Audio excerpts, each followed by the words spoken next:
warahmatullahi wabarakatuh. Selamat pagi menjelang siang ya anak ya. Karena kita mulai pada pukul 10. Sebenarnya jam 9 ya tadi, tapi mohon maaf karena saya ada sesuatu jadi agak telat. Jadi jam 6 untuk hari ini kita akan melanjutkan materi kita ya, yang masih ada ya, yaitu unit 2 ya, unit 2 yaitu membaca cerita rakyat dan memahami isinya. Ya, mengapa kita membahas cerita rakyat dan memahami isinya?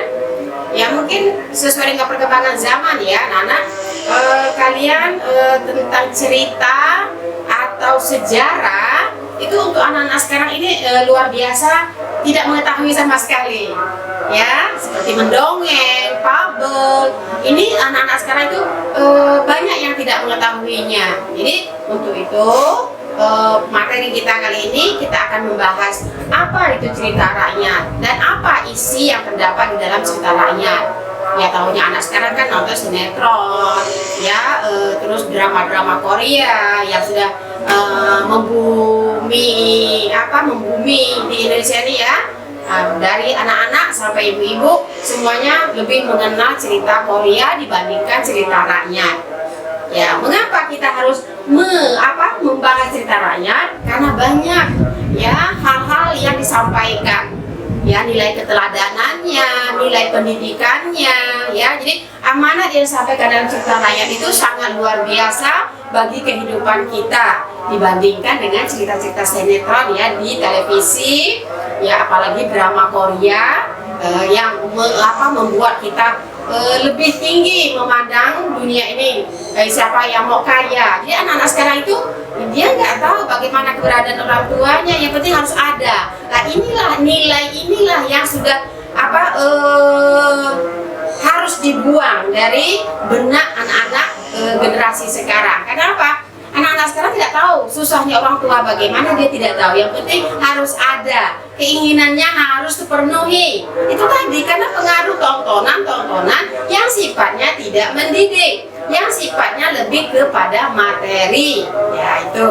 Jadinya otak anak sekarang sudah kayak dihipnotis oleh kemewahan kehidupan dalam cerita-cerita yang dipertontonkan baik melalui televisi ataupun melalui media sosial seperti HP ya, karena kalau udah HP itu luas sekali cakupannya internetnya ya. Makanya anak-anak harus memperkenalkan cerita rakyat. Nah, jadi kalau orang tua kita dulu itu ya ada mendongeng sebelum kita tidur. Ya, orang tua kita mendongeng dulu. Dongeng di situ ya walaupun cerita itu benar-benar tidak ada, tidak terjadi, tetapi yang bisa kita petik itu adalah nilainya. Nilai kehidupannya. Oh iya, saya nggak boleh ya durhaka sama orang tua saya ya. Seperti cerita Malin Kundang gitu ya. Dia disumpah ya perkataan orang tuanya itu. Jadi cerita itu termasuk cerita legenda. Ya, apakah itu benar terjadi atau tidak? Wallahu alam gitu loh. Tetapi ya anak-anak dulu itu dididik dengan cara seperti itu. Jadi secara tidak langsung kehidupan anak-anak itu terhadap orang tua itu lebih santun. Oh kalau ya saya melawan orang tua dosa loh.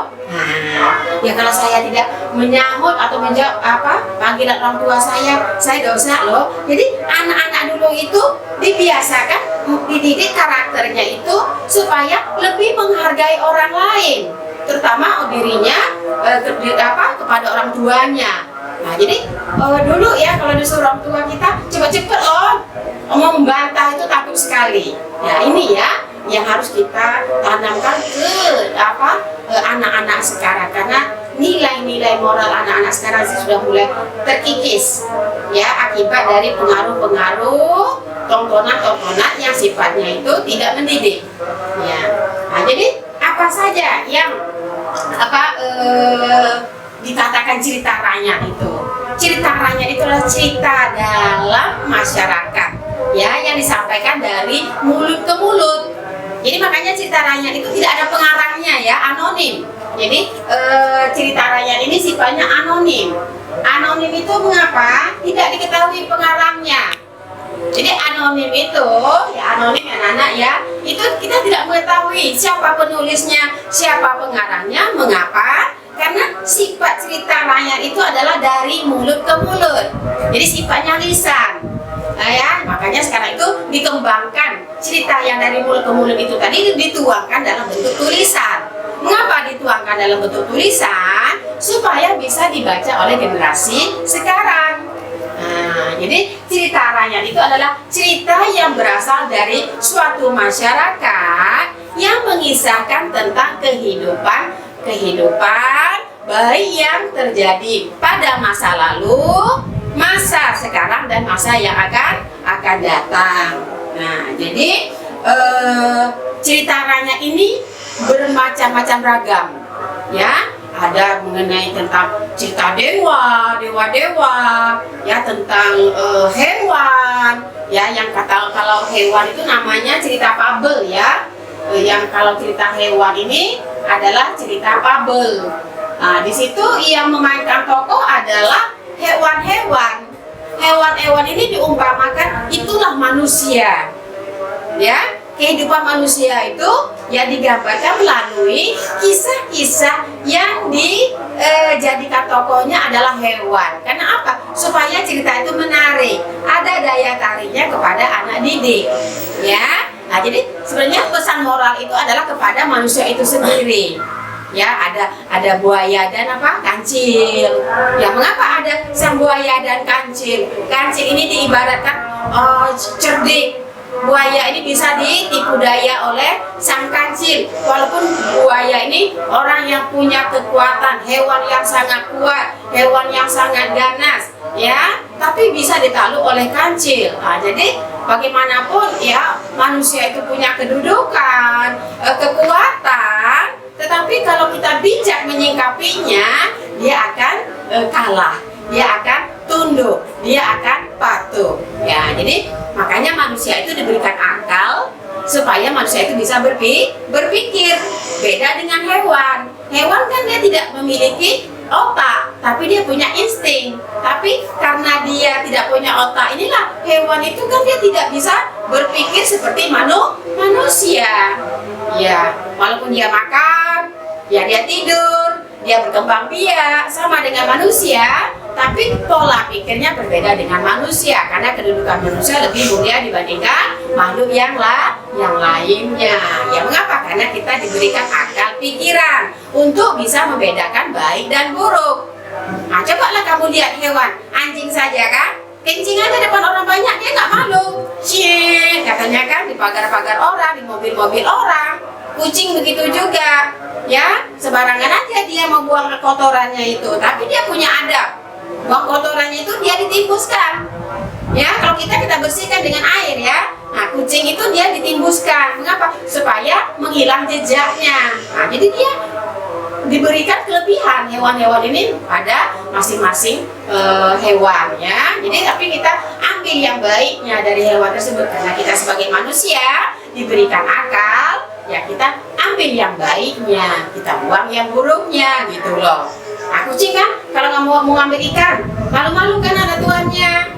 Coba kalau tak ada tuannya langsung ngam, katanya kan? Nah, ngam. Kenapa itu? Jadi malu-malu kucing. Dia mau, tapi malu. Tak ada tuannya, dia ambil. Nah, gitu. Jadi jangan seperti itu. Malu-malu kucing, ya. Harimau, harimau ini egois, dilambangkan karena dia kuat. Ya, dia mengaku dirinya raja rimba atau raja hutan. Siapa yang mengangkat harimau jadi raja? Nggak ada kan? Dia saja yang mengakui dirinya itu raja karena dia merasa dia kuat. Tapi dia akan kalah dengan seekor tikus. Ya, nah, dia akan kalah dengan seekor tikus. Nah, tikus itu kita jangan pandang sepele loh. Walaupun dia hewan kotor, tetapi dia punya kelebihan.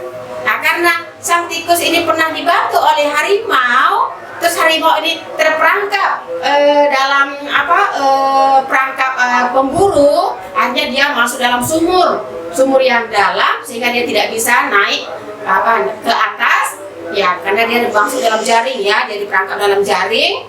Nah, itu kemudian dia nggak bisa keluar bagaimana, walaupun dia kuat. Nah, dia udah terperangkap tadi, ya akhirnya kan harimau mengalah, ya. Nah, siapa yang menyelamatkan harimau? dari pemburu? Ya tikus. Tikus mengucapkan terima kasih dengan cara membantu ya harimau tadi. Itu dengan mengerik ya jaring-jaring yang ada di tubuh harimau. Akhirnya jaring itu terputus. Ya, selamatlah harimau ini dari pemburu yang akan sebentar lagi datang untuk ya mengambilnya. Nah, jadi kan akhirnya kan ada balas jasa ya, balas budi. Kita menanamkan kebaikan, ya kebaikan itu akan datang. Nah, jadi kita jangan semena-mena dengan orang itu loh. Nah, jadi cerita harimau dan tikus tadi. Tikus ini kan kecil, harimau itu kan besar. Nah, dia mau makan apa tikus? Apa kata tikus? Hai harimau, apakah kau mau makan aku? Kau lihatlah tubuhku yang kecil ini. Apakah bisa mengenyangkan tubuhmu? Sementara nanti di sana ada seekor kerbau yang besar. Kerbau ini akan bisa mengenyangkan dirimu karena dia lebih besar dibandingkan diriku. Nah, jadi akhirnya tikus ini tadi dilepas oleh harimau. Ternyata harimau ini kan dalam bahaya ya. Ya, tikus ini membalas jasa hanya dengan harimau itu melepaskan dia dari cengkeramannya. Nah, jadi kan kita juga seperti itu manusia. Nah, jadi cerita rakyat ini adalah cerita yang dari mulut ke mulut, tetapi ada hikmahnya. Seperti batu belah, batu bertangkup. Ya, tangkup aku sebatas lutut. Ya, itu orang tua ibu ibu yang kepunan akan telur temakul.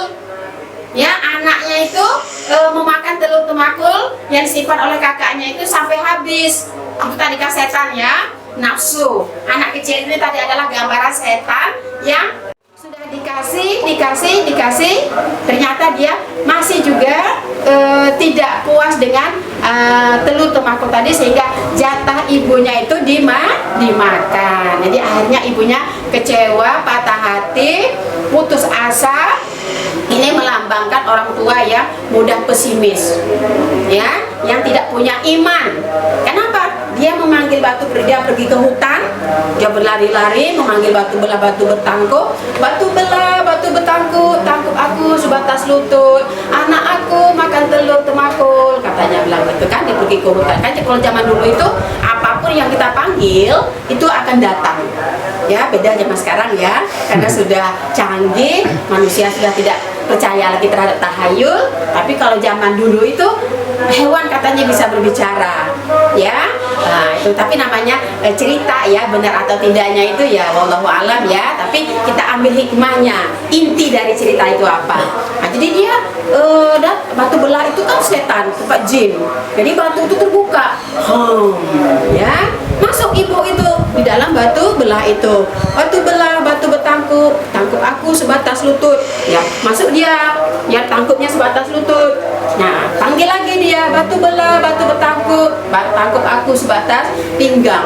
Ya. Nah, anaknya itu berlari. Dua orang anak tadi yang ditinggal oleh ibunya tadi pergi ke hutan. Ya, menangis kakaknya sama adik yang tadi, adik yang makan telur temakul tadi, karena dia mau nyusu kan, menyusu ibunya. Itu dia pergi berlari-lari mengejar ibunya yang pergi ke hutan. Sementara ibunya sudah separuh tubuhnya itu sudah tertelan batu belah, batu bertangkup. Ya, sampailah batu belah, batu bertangkup, tangkap aku sebatas rambut. Ya, rambutnya aja yang tinggal, mati. Nah, namanya dia mati bunuh diri karena bahwa belum waktunya dia melawan qadar Allah. Nah, jadi kita tidak boleh contoh seperti itu. Apapun masalah di dunia ini, kita harus menyelesaikannya dengan sabar bijak. Ya, seperti itu ya anak-anak ya. Itu cerita rakyat. Jadi cerita rakyat itu banyak loh. Cerita dari Sumatera Barat itu paling kondang ya, Siti Nurbaya. Kemudian dari Sumatera Utara itu Danau Toba. Ya, dia memancing ikan. Ya, tiba-tiba waktu beberapa hari itu dia memancing tidak pernah dapat, tapi udah beberapa jam suatu hari itu dia memancing sudah sampai sore. Ya, itu dia dapat ikan besar, ya, ikan besar. Tentu dia senang hati ya, dia dapat memancing memancing ikan, terus dibawanya lah pulang, dibawa pulang dimasukkan tempat Nah, dia mau rencananya siapa namanya saya lupa ya, jadi saya ringkas aja ceritanya. Jadi dimasukkan dalam ember. Saat dia lagi mau beres-beres rumah, mau memotong ikan tadi, tiba-tiba ikan itu bersuara, jangan kau potong aku, jangan kau makan aku, katanya bilang gitu. Lah kaget lah kan, di laki-laki itu. Ya, siapa kamu? Ya, pokoknya apa yang kau inginkan, ya aku akan memberimu, katanya. Jadi siapa nih tetap dia bekerja sehari-hari. Jadi di rumah itu kalau dia pulang dari kebun atau dari sungai, di rumah itu sudah ada makanan sudah disiapkan. Siapa yang menyiapkan? Ikan itu tadi. Ikan itu kalau dia tidak ada orang, ya, atau tuan rumah itu pergi, dia akan menjelma menjadi seorang putri. Nah, dialah yang memasak di dalam rumah itu, menyiapkan makanan-makanan itu, tapi dengan syarat, ya, dia tidak boleh dipotong atau dimakan. Nah, akhirnya dia udah berjanji ya dengan yang punya tuan rumah itu, pokoknya jangan dia dilihat. Penasaran kan, namanya kita manusia kan suka penasaran. Walaupun kita berjanji oke, saya akan berjanji tak akan ini. Nyatanya kita kan karena ingin tahu tadi, ya bergejolak itu karena penasaran. Ngapain ya, aku nggak boleh ya lihat dia gini-gini ya. Jadi diintipnya. Nah, karena syaratnya itu dilanggar, dia jadi manusia. Jadi jadi manusia, akhirnya dia dinikah karena dia tinggal satu rumah, yang harus nikah. Terus perempuan ini berjanji, jika kita punya anak kita ini jangan diceritakan asal usulku, karena asal usulku ini adalah ikan. Jadi kalau suaminya itu marah atau jangan memarah anak itu dengan menyebut kau anak ikan. Nah, jika kau menyebut aku anak ikan, aku akan kembali, akan ada mara bahaya yang akan terjadi. Nah, namanya manusia ya, udah berpuluh tahun, anak itu udah besar, ya, anak ini bikin ulah. Namanya orang tua kan, sekali dua kali mungkin sabar, 3 kali ya udah di luar kesabaran. Akhirnya ayahnya itu memarahkan anaknya tuh saking keselnya, dasar kau anak ikan. Nah, dasar kau anak ikan. Jadi anaknya itu lari nangis dan ngadu sama mamanya. Dia bilang ayahnya marah. Terus dia bilang, apa benar aku ini anak ikan? Nah, jadi ibunya ini merasa suaminya itu sudah melanggar janjinya, sumpahnya. Ya, akhirnya dia lari ke sungai. Ke sungai ya udah, datanglah ribut topan. Ya, pokoknya udara waktu itu ya badai, karena itulah tadi ya sumpahnya itu dilanggar. Ya, terjadilah banjir yang sangat besar. Semuanya disapu di daerah itu, termasuklah suaminya itu. Ya, akhirnya suaminya itu minta maaf kepada istrinya. Ya, dia menyesal sudah mengeluarkan kata-kata sumpahnya itu terhadap anaknya itu sesuai dengan janjinya dengan istrinya, tapi istrinya tidak bisa memaafkan suaminya. Akhirnya dia kembali ke sungai, dan akhirnya daratan itu menjadi sungai, yaitu danau. Itu yang katakan Danau Toba. Ini apa yang saya sampaikan ini hanya segelintir ya, saya juga udah lupa ingat, tapi yang bisa saya ingat saja saya sampaikan ya. Nah, jadi itulah kisah Danau Toba itu tadi. Nah, jadi sekarang itu cerita-ceritanya itu sudah dibukukan. Jadi anak-anak sudah bisa membacanya. Jadi hikmah di situ kita ambil dari cerita rakyat itu banyak ya, nilai pesan moralnya, bahwa kita harus bersabar, terus harus menepati janji, jangan kita melanggar. Nah, itu ya pesan yang harus kita ambil, nilai-nilai moral yang harus kita tanamkan dalam kehidupan kita. Oke anak-anak ya. Nah, jadi itu masih banyak ya cerita rakyat ya. Jadi kalau saya ceritakan nggak habis-habis. Sekarang kita unsur-unsur cerita rakyat. Yang pertama itu ada tokoh. Ya, tokoh itu adalah pelaku dalam cerita. Dan kalau tadi itu pelakunya ada manusia, ada tumbuhan, ada hewan. Itu tujuannya adalah untuk menyampaikan pesan atau amanat kepada kita. Ya, bagaimana kita menyingkapi cerita itu. Nah, selain tokoh, ya kalau tokoh jelas ada tokoh baik dan ada tokoh jahat ya. Yaitu ada antagonis dan ada protagonis. Protagonis itu adalah tokoh yang baik, antagonis itu adalah tokoh yang jahat. Ya, antara tokoh yang baik dan jahat ini, yang jahat atau yang tidak baik itu akan pasti kalah oleh tokoh yang baik. Jadi tokoh yang baik ini pasti akan menang di dalam cerita. Ya. Kemudian Alur ini adalah jalan cerita, karena cerita zaman dahulu itu dari mulut ke mulut. Peristiwa yang dijalinkan itu adalah yang sudah terjadi, jadi dia menggunakan alur mundur ya. Jadi jalan ceritanya banyak menggunakan alur mundur. Yang ketiga, latar ya, latar atau tempat terjadinya peristiwa. Jadi kalau cerita zaman dahulu itu banyak terjadi peristiwa itu adalah di hutan, di istana ya, di masyarakat pedesaan, di sungai, di laut, di gunung ya. Itu karena cerita dulu nggak ada mall ya, nggak ada di jalan raya besar, nggak ada gitu loh.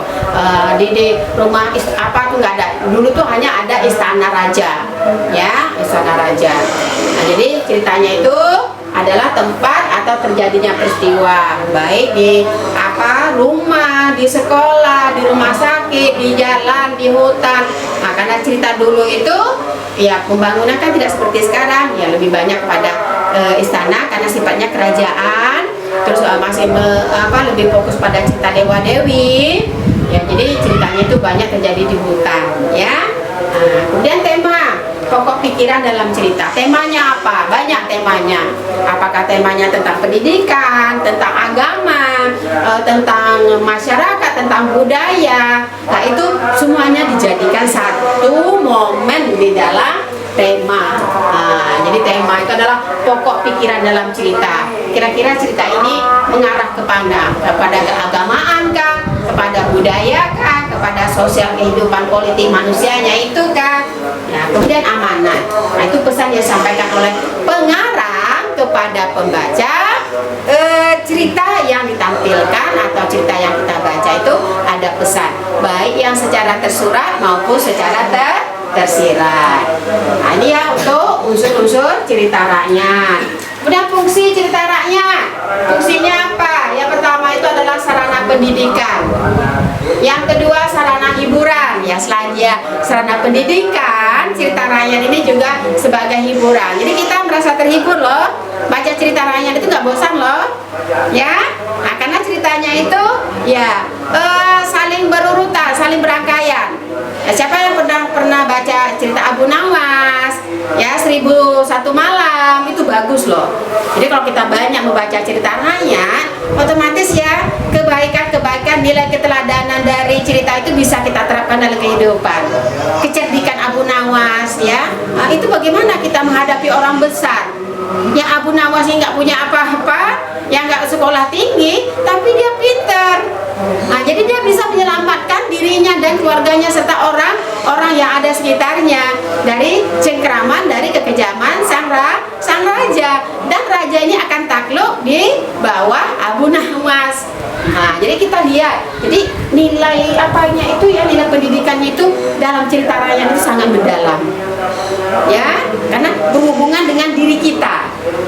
Inilah yang kita hadapi dalam kehidupan kita sehari-hari. Jadi kita nggak bisa lepas ya anak-anak ya. Oke, saya buka dulu lah, putus ya. Kemudian memperkuat nilai-nilai sosial dan budaya.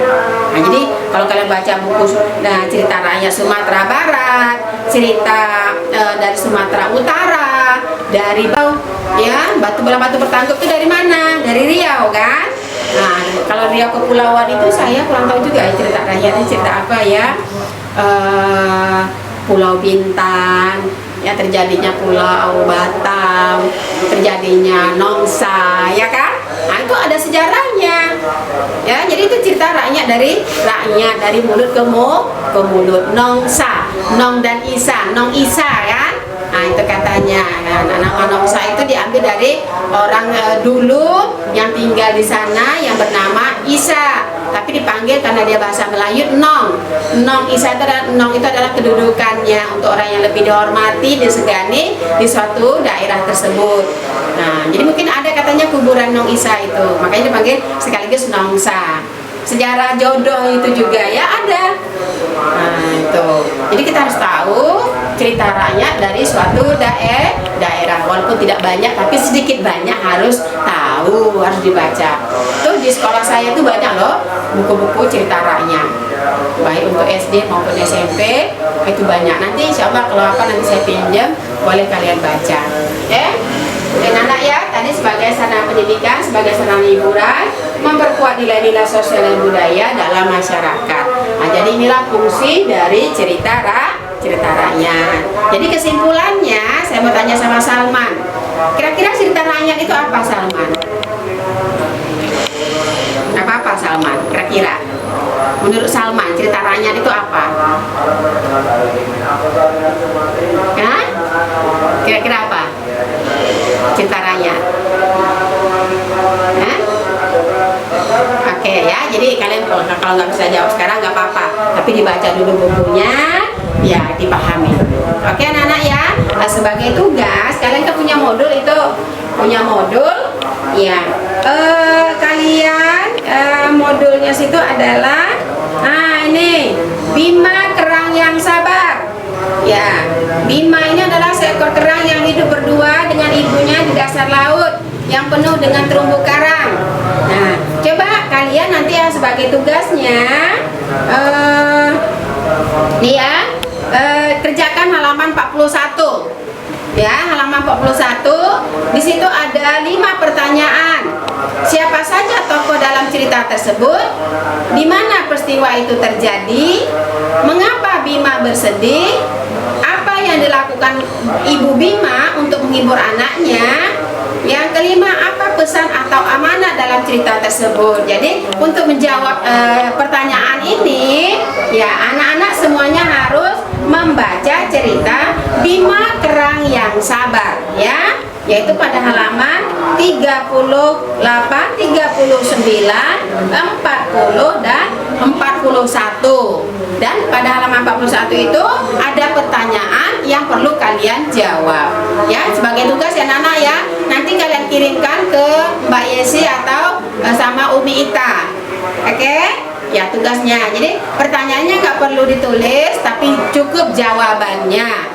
Saya minta tulisannya yang bagus, yang jelas, supaya yang mengoreksi bisa memahami jawaban yang Ananda buat.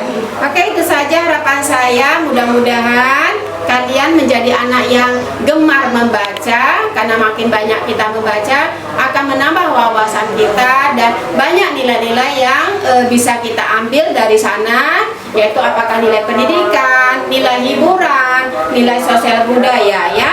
Jadi dengan banyaknya kita melakukan literasi, ya akan menambah wawasan kita. Jadi jangan malas untuk membaca buku, ya karena buku adalah sumber ilmu. Ya, saya sudahi sampai di sini saja. Terima kasih. Mohon maaf jika ada kesalahan dan kekurangan dari materi yang saya sampaikan. Silakan dibaca modulnya, dikerjakan tugas yang saya berikan. Terima kasih. Wassalamualaikum warahmatullahi wabarakatuh.